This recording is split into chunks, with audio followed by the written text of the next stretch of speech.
व्यक्तिगत स्वीकार्नुहोस् यहाँ नभएर नमस्कार भन्न चाहे नमस्कार। र त म साहित्यकार परिमा त्यही पनि पढ्नै पर्छ भन्ने चाहिँ होइन रहेछ। जो साहित्यकार पढ्दैन नि त्यसले अभ्यास गर्दैन नि त्यसको मनमा धेरै कुराहरू याद आउँदछ। कहिलेकाहीँ यसो सम्झिन्छु दुई चारवटा थोपाहरू यसो पोखाउन पायो भने त्यो थोपामा के चाहिँ आउँदैछ सकेसम्म थोरै शब्दले धेरै ज्ञान कसरी पाउँदैछ भन्ने कुरा चाहिँ धेरै कुरा सिकियो। तर सिकेता पनि लेखा चाहिँ छैन अहिलेसम्म। मैले पहिला लेख्ने गरेको थिएँ कि एउटा जब 54मा म निर्वाचित भएँ त्यो बेलामा मैले लेख्ने गरेको थिएँ। अनि एउटा साथीले लेखहरू म गाइदिन्छु म पुरै गीत पनि लेखेको थिएँ म गाइदिन्छु भन्थ्यो। सबै हटाइदियो त्यहाँदेखि लेख्नै छोडेँ। त्यही पनि मैले त्योभन्दा दुई चारवटा अगाडि मैले भनेको थिएँ कुनै दिन मुड चल्यो भने म फेरि सुरु गर्छु तर धेरै होइन थोरै शब्दमा थोरै व्याख्या गर्छु है भनेको थिएँ। तर त्यो समय अझै बाँकी होला त्यो समय पुग्नुपर्छ अवश्य आउँछ जस्तो लाग्छ। किनभने मान्छेले परिवर्तन गर्न गाह्रो छ। अनि समाजको परिवर्तन गर्न कति गाह्रो छ भनेदेखि सबभन्दा पहिला आफूले आफूलाई परिवर्तन गर्न सके समाज परिवर्तनमा अगाडि बढ्न सक्छ। हामीले आफूले आफूलाई परिवर्तन गर्न समाजमा कसरी अगाडि बढ्छ भन्ने कुरामा धेरै फेर भइरहेको बेला यो लेखनमा पनि जुन नवाज दाइले लेख्नु भएको छ उहाँले एउटा आग्रह गरेको उहाँ हाम्रो एउटाको हुन्छ हाम्रो एउटाको दाजुभाइ जो अगाडि भित्र पर्दाखेरि वडाभित्रमा हाम्रो अझ मैले जेठीको बेलपरी दाइलाई पर्छ गोविन्द दाइलाई। किनभने उहाँ निरन्तर पहिलादेखि लाग्नुभयो अनि त्यसको पछि मैले उहाँलाई देखेँ। अझ त्योभन्दा अगाडि हाम्रो दाइ बितेर जानुभयो 40 गरी। तर हाम्रो गोकर्णेश्वर नगरपालिकाभित्र केही नभए पनि 40-50 जना चाहिँ यसमा एकदमै मन दिन्छ। एकरो अरू केही गर्न नगरौँ यही ध्यानमै त दिउँ भनेर र बिहान सबैले उठ्यो योगामा जाउँ अनि एकछिनपछि लेखौँ कोरौँ अनि भएका छापौँ त भनेर एकदम विचार भएर हामीले धेरै देख्यौँ। त्यो भित्रमा हुँदा नवराज बुढा साइली जो अहिले तपाईँहरूमा आज हामीले लोकार्पण गऱ्यौँ उहाँले चासो राख्नुभयो। लौनता एउटा त्यही लेख्छु थोपा दिएर समुद्र बनाउँछु भने जुन उहाँले सोच राख्नुभयो यो भित्र धेरै थोपाहरू छ। तर त्यो थोपाको अर्थ हामीले बुझ्न सक्यो भने र अध्ययन गर्नु चाहिँ जरुरी छ।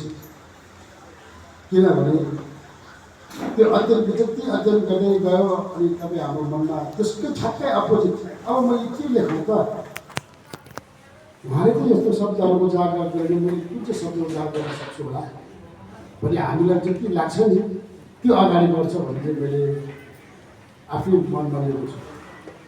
किनभने जुन आज यो कार्यक्रममा अस्ति नै समय दिनुभएको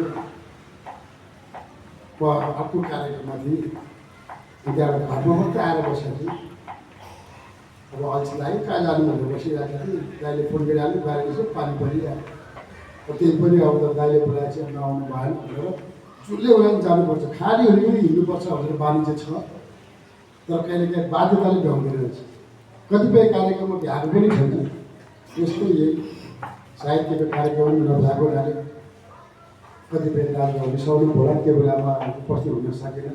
सबैलाई सम्पूर्ण नरिसाइदिनु म अनुरोध गर्छु। किनभने हामी एउटा समाजमा लागिसकेपछि समाजकै चिन्तन हुन्छ। व्यक्तिको चिन्तन भन्दा पनि एउटा उखानै रहेछ ओडादेखिमा चुनाव जितेर आएको छ घरमा केही गर्नु पाएको छैन ओडा भनेकै फोन आइरहन्छ ओडा भनेको कुदी गर्नुपर्छ। त्यो त हामीलाई थाहा छ कति छ चिन्ता। हामी किन बिरामी पर्छौँ किन बिरामी पर्दैन किन बिरामी पर्छ हामीलाई थाहा भयो। अनि यसो हेर्दाखेरि समाजले हेर्छ क्या आनन्द छ है ओडादेखि बसेको छ खाएको छ सही गरेर चाहिँ आनन्द छ भन्छ। तर त्यो भित्र कति ठाउँमा के छ विकास निर्माण लगायत कुन कुन ठाउँमा पुग्नु पर्ने छ त्यो चाहिँ उहाँहरूलाई ध्यान हुँदैन। उहाँहरूको काम गर्दैन मात्रै भन्नुहुन्छ। त्यो काम गर्न नै कति सजिलो छ र एउटा त्यहाँ एउटा कुनै चिज मिस्टेक भयो भने 10 चोटि घाइरहनुपर्छ र एउटा कुनै चिजको मिस्टेकले गर्दा भोलि बाला लाउनु पर्ने अवस्था हुन्छ। त्यो कुरामा हामीले ध्यान गर्न सकेनौँ भने, ध्यान दिन सकेनौँ भने हामी प्रतिनिधिहरू के काम? तर समाजमा सजिलो छ, मेरो यति काम गर्दैन, कति गाह्रो लाग्यो, सजिलो थियो र सही मात्रै थियो भन्न उहाँहरूलाई सजिलो छ। तर त्यो ठाउँमा बसेर मेरो कतिपय साथीहरू आउनुहुन्छ, ठिक छ तपाईँलाई त्यस्तो लाग्छ भने एकचोटि आएर यो कुर्सीमा बस्नुहोस्, 3 दिन मात्रै बस्नुहोस्, म दिन्छु। तपाईँलाई एक दिन 3 दिन बस्नु, तपाईँले सिक्नुहोस् भनेर मैले भनिसकेपछि अनि जब वरिपरि बस्नेहरूलाई थाहा हुन्छ नि, त्यस्तै हो क्या यो साहित्यकार पनि। साहित्य पनि किन लेखिन्छ, किन कोरिन्छ भन्दाखेरि अध्ययन बिनाको चिज कुनै पनि काम छैन। यो लेख्नलाई पनि कति अध्ययन गर्नु पऱ्यो, कति ठाउँमा पुग्नु पऱ्यो, कति ठाउँको वास्तविकता हेर्नु पऱ्यो, के रहेछ समाजमा, तीको खुलेर लेख्दाखेरि भित्र एकदम गहिराको रूपमा जाँदाखेरि मात्रै अनि ए बल्ल मैले लेख्न जानेछु। अब त्यसमा पनि भयो कि भएन, साथीभाइको बिचमा पनि अब हुन्छ बाटा, यो लेख्दा के हुन्छ, यो शब्द के राख्दा हुन्छ भनेर कहिले शब्द पनि फरक हुन्छ नि। त्यस कारणले यो जुन दाइले मिहिनेत गर्नुभयो एउटा 6 नम्बरको वडा नम्बर 6 को भन्दा पनि म गोकर्णेश्वर नगरपालिकामा छु। किनभने हामी गोकर्णेश्वर महादेव मन्दिर थियो र नगरपालिका पनि त्यसको बासिन्दा हो। हामी व्यक्तिगत होइन, नवराज लामा व्यक्तिगत होइन, बोल्दा भयो नवराज दाराजी भन्छ तपाईँ व्यक्तिगत होइन। अब यो पुस्तक निकालिसक्यो, तपाईँ गोकर्णेश्वर बासी हिजो पनि हुन्थ्यो, आज पनि हुन्छ, भोलि पनि हुनुपर्छ, सधैँ भइरहनुपर्छ। तपाईँ किन यो अगाडि बढिसकेपछि हाम्रो नगरपालिकाभित्र जति पनि हुनुहुन्छ तपाईँहरू सबै अझ अगाडि बढिरहनुहोस्। अझै हामीले गर्नुपर्ने सहयोग केही छ, सकेसम्मको हामी गर्छौँ भन्ने पनि कुरा राख्दै जुन यो भइरहेको सँगसँगै यो नयाँ वर्षको 2083 को उपलक्ष्यमा हामीलाई हामी लगायत तपाईँ हाम्रा सम्पूर्ण दाजुभाइ तथा दिदीबहिनी जुनसुकै ठाउँमा रहनु भए पनि, जुनसुकै स्थानमा बस्नु भए पनि उहाँहरूको इच्छाको सम्पूर्ण कार्यहरू सफलता होस् भन्ने शुभकामना दिँदै बिदा हुन्छु। हस्, धन्यवाद।